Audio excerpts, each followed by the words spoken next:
So our next speaker is Valerie Garcia from Remax Integra in Toronto, Canada. I just got to spend a little bit of time with Valerie in Rome at the Remax Europe conference, and it was a thing to behold. We saw all the photos. I do put my pictures on the internet. In addition to sharing a hotel room with Valerie, which I can vouch that she is a good human being for 5 days straight, and that's not an easy thing to accomplish.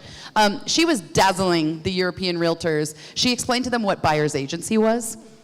They had never heard of it. They do not have it, and she was breaking it down, and I was like learning, and I'm a buyer's agent, so that was weird. Anyway, welcome Valerie. Come on up and tell these people what's up.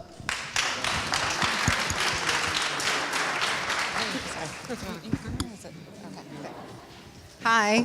Hi, Val. Is this one working? Okay, great. So I was at the original Genuine Hustle. Yay. Yeah, right, Georgia Dome. And so when I said, I am definitely coming to this one, Anna Marguerite said, okay, we would love for you to kind of wrap up and talk about implementation and why everybody in the room is going to struggle with doing all the things that you wrote down on your 30 pages of notes today. And I've been teaching in real estate for 18 years, and that sounded like a fairly easy thing to do until I actually sat down and started looking at why it is we aren't going to do any of the things that we put on our notes.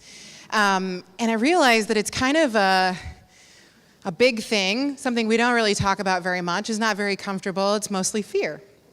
And so I said to Anna Marguerite that today I wanted to talk about fear, and then as soon as I said that, I was like instantly scared to death. Like, oh my God, that was the worst idea I've ever had. And so as I'm finishing writing this, I thought, well, I'm just going to be really honest and throw this subtitle up here because it's not really facing your fears and serving your community. It's really being a scared to death hot mess and showing up anyway. So that's what we're going to talk about for the next few minutes, and then thankfully I'm not the last speaker. I'm sure someone much smarter than me is going to come up and wrap up the day for you. So what I wanted to really talk to you about, though, is the word service, and we are going to talk a little bit about this word first and foremost. And I was really raised to believe that serving people is the highest calling that we can have on this earth. And I didn't really realize until I got older, not wiser, but older, that not everybody was raised that way. And I didn't actually realize until I got older that some people are raised to only think about themselves and what's in it for me. And what was interesting is I didn't actually really realize that until I started working in real estate. And that's okay, because that is a big chunk of the world. And that was a very good on-the-job education for me. But when this really hit home for me, oops, one step too far. You can laugh when that comes up again. When this really hit home for me was grade 11. Now, giving you a little bit of background on me, I am the second of 15 children. Yeah, we'll go through the whole thing. No twins, same parents, no, not Mormon, not Catholic, not Irish, not Amish. Those are usually all the questions. No TV. Yeah, I get it. Okay. My 5th grade science teacher explained it to me in great detail. That was really embarrassing. But when I was in grade 11, I grew up in a really small town. I grew up in a town of 4,000 people, so literally you knew everyone, and everyone knew you, and was all up in your business. But when I was in grade 11, I was working 3 jobs, in addition to obviously going to high school. And one of my jobs was working at a dishwasher at the only restaurant in town. So picture this town: 1 stop sign, 1 bank, 1 grocery store, 1 restaurant, 1 hardware store. One of my siblings worked at every single one of those. But my job was dishwasher at the local restaurant. It was dirty, it was disgusting, it was the kind of job that really nobody else wanted, but that's what I did. So 3 days a week, I left school at the end of the day, and I went to the library after school for 2 hours, and I did my schoolwork, and didn't surf the internet, because there wasn't any back then, which is unfortunate. I read books, and then after the library closed, I walked across the street to the restaurant, and I worked there from 5 p.m. to 10 p.m. 3 nights a week. I washed dishes, I stocked the salad bar, I've peeled vegetables, I washed all of the potatoes that became baked potatoes. You might not know when you eat those out of the little paper foil wrappers that they have to be washed first. That's a back-breaking job for a grade 11 student. That was my job 3 nights a week, and I earned $5.15 an hour. After taxes, I brought home roughly about $55 a week.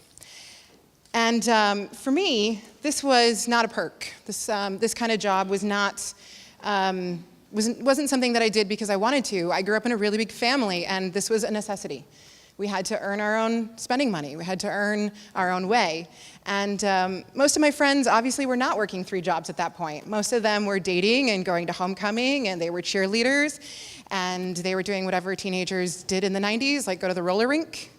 That wasn't me. That wasn't my role, and that wasn't my childhood. I was washing dishes at night. I was babysitting on the weekends. And then every Saturday morning, I was womaning the customer service desk at the local bank. And it never really occurred to me during all of that time to be ashamed of what I did. It never really occurred to me that any of those roles that I was playing was something to be ashamed of. Until one day at school, I heard a couple of kids in the lunchroom talking about me behind my back and talking about all of these things that I did in the community. And in that moment, I was suddenly looking at myself through their eyes. I was realizing that to them wasn't just some chick who spent a lot of time at the library. I was the person who bussed their tables and washed their dishes and babysat their cousins and served their parents at the bank. I served them. That's how they saw me. I was a servant to most of the town. And that was the first time I really realized that service wasn't always viewed as an honorable thing. So one of the things I really enjoy, and you're going to see a bit of this today, is definitions. I think defining things is really important. And the definition of service is the action of helping or doing something for someone. Service is about them, not about you. Service is about helping people with their needs. It's about seeing what needs to be done and doing it. That's how I was taught, and that's what I lived. And when I heard those kids talking about me that day, it suddenly made me feel like maybe I was doing it all wrong. Like maybe in order to be more or successful or liked or better, that I needed to start being more about me than about them.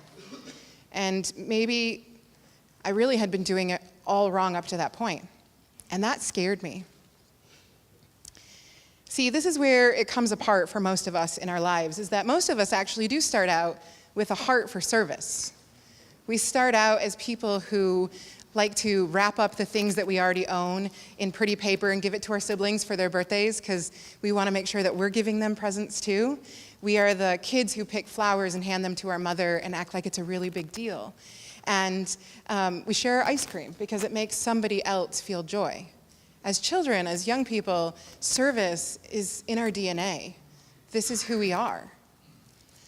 But something then usually happens in our life, like it happened to me in a grade 11, where we start to feel like service is a dirty word.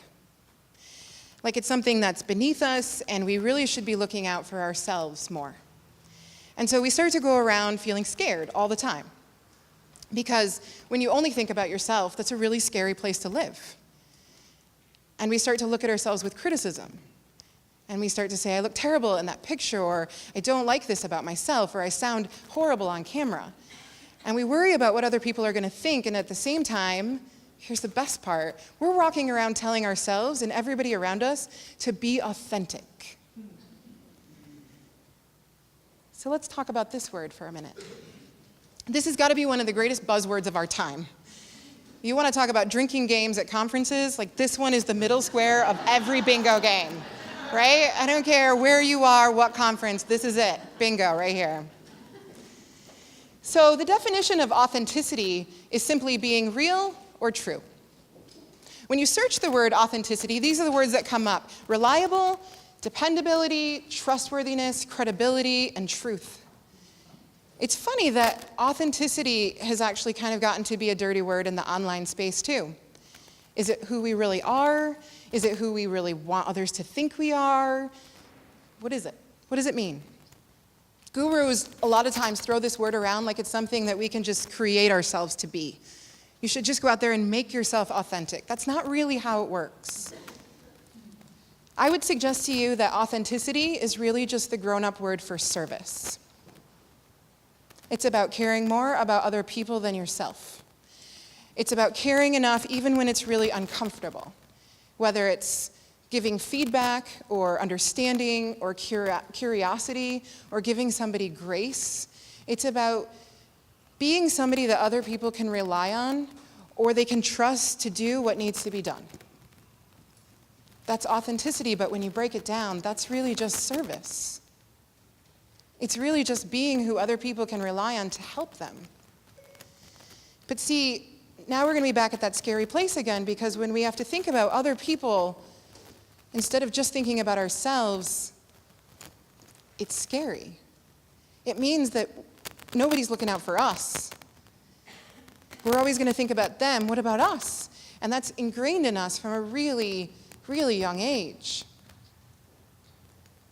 Now, when I first started working in real estate, my broker, to this day, became one of the greatest mentors of my life. He was an amazing man, and he is the reason why I teach the way I do today, because I saw his passion for teaching and for helping new agents who had absolutely no idea what they were doing. Brand new baby agents who came in and said, I passed my test, what now?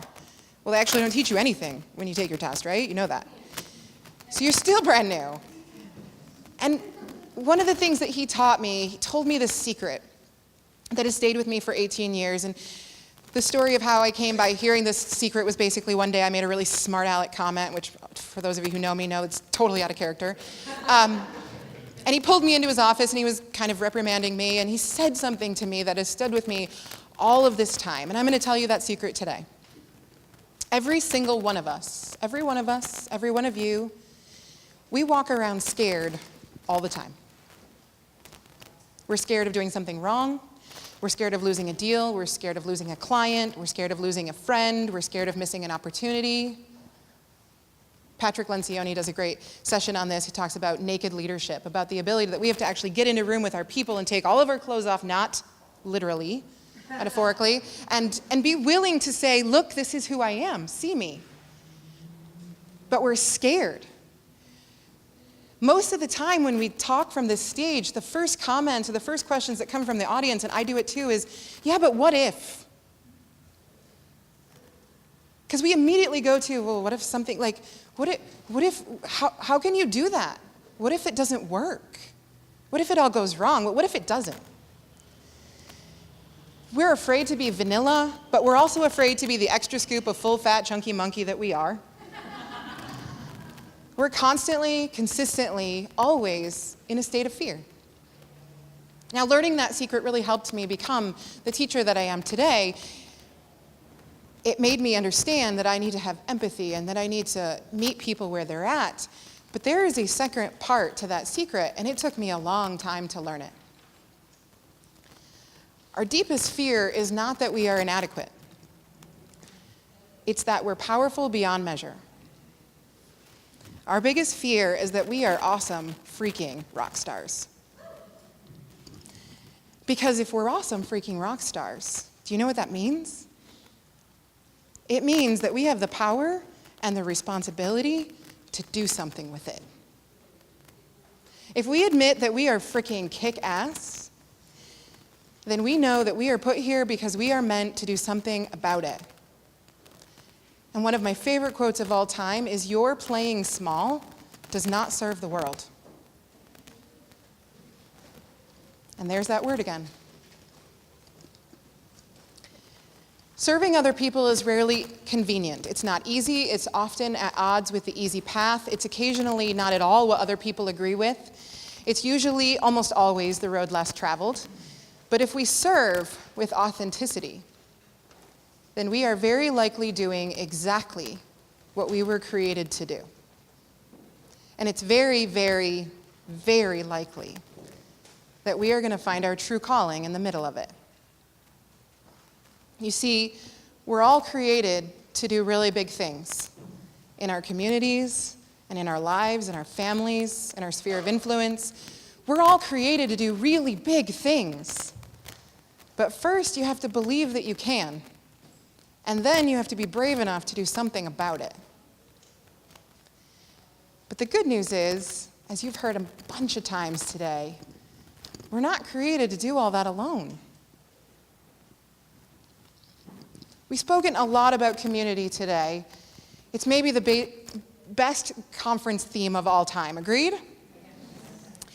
And you know, the definition of community is a group of people living in the same place. And I have to tell you, this is where I break up with the Oxford English Dictionary, because I'm calling BS on that definition. My group of people is spread all over the place. My community is not all living in one place. And for most of you, most of us in this room, your community, it's everywhere. It's not just the people that live around you. And rarely, if you're like me and you're unlucky, most of your community is hardly ever all in the same place. But community is also defined as this: joint ownership. Now, this one speaks to me. This one I can get behind. An equal responsibility to each other. Community simply means we're all in this together. And we all come to the table with the same opportunities and responsibility to serve. And now I know what you're thinking at this point. You're thinking, Val, I came here to this conference not to hear a really nice, warm and fuzzy speech about truth and authenticity and fear. I'm really here to implement, so give me something I can write down on my notepad and wrap it all up. And so I'm going to try and give you a big fat takeaway, but I'm warning you, going to be also warm and fuzzy. I have one more word for you, and this word is try. It's a small word, but it's a powerful one. I think back to that very first time that I was made to feel ashamed of serving other people. I remember the fear that followed. In the many years since, I can recall dozens and dozens of times when I have felt afraid to speak out. I have been afraid to be part of a joint ownership or to be authentic in my life or my career. And I'm sure that each and every one of you can think of those times. Those times when it was easier and simpler to just focus on yourself. When stuff is hard and it's going wrong, when it doesn't just rain, it pours. When our business is struggling, our relationship is a hot mess, our bills are unpaid, our kids are growing up to be heathens. Everything is just hard. And often when that happens, our response is to circle the wagons, board the windows, and keep it all to ourselves. This is our standard response as adults. We're just going to keep it all in. We're going to plug the holes. We're going to keep the, damage to a minimum. We're not going to talk about it. We're going to board up the windows, pull the blinds, and we're going to just figure it out. And then most of the time, we emerge from that season of our lives when the worst is over. We'll engage with others when the pain is past and we can kind of see the finish line and the scab is healing and the resolution is in sight and we're mostly fun to be around again. At that point, we can be triumphant and authentic again. But the real story for all of us and for our joint ownership is in the try. Something really powerful and important happens in that process. It's the messy middle part where the end is not in sight and the resolution is not guaranteed. The try is when you have to get out of bed every morning, even when you don't want to. The try is when all you can do is the next thing you can do. And there is something really real in that moment. In the messy, dirty, real, painful, struggling, hard middle part that is getting you to the finish line. That's the real story. That's the authenticity. And that is just plain effing scary to talk about with your joint ownership. But this is where service really happens. When we face the fear of not knowing what other people are going to say and make the decision to serve anyway. So the question I'm going to leave you with today is this. Do you want to have a real impact in your community, in your joint ownership? And I know for all of you the answer is yes, and that's why you're here today. So in order to do that, you've got to find ways to be able to talk about the try. You have to find ways to applaud the messy middle. You're not just in it, your joint ownership is in it too. Everybody, at some point, is in the try. And we have to find ways to allow other people around us to realize that authenticity and service doesn't have to be perfect. It just has to be real. Make videos, send emails, start a movement, but don't hide out until you think you've got it figured out. Playing small doesn't serve your world. Start conversations that mean something, even when you don't have all the answers. Take a stand for something that you're passionate about. Gather a joint ownership of similarly passionate people. Don't wait until you have it all figured out to feel like you have something to share. Share what you know and where you are right now. Then keep sharing as you learn, and use that to teach the people around you. And understand that everyone around you is scared. But we're only scared until we realize that we are meant to do really big things and that we are meant to do it together. And acknowledge that try is a valid and beautiful part of the process. And I'm going to speak for each of the speakers who got on this stage today, every single one of them amazing and people that I absolutely adore and respect. Everybody today has shared a little bit of their story, but they've all also shared with you a little bit of their try.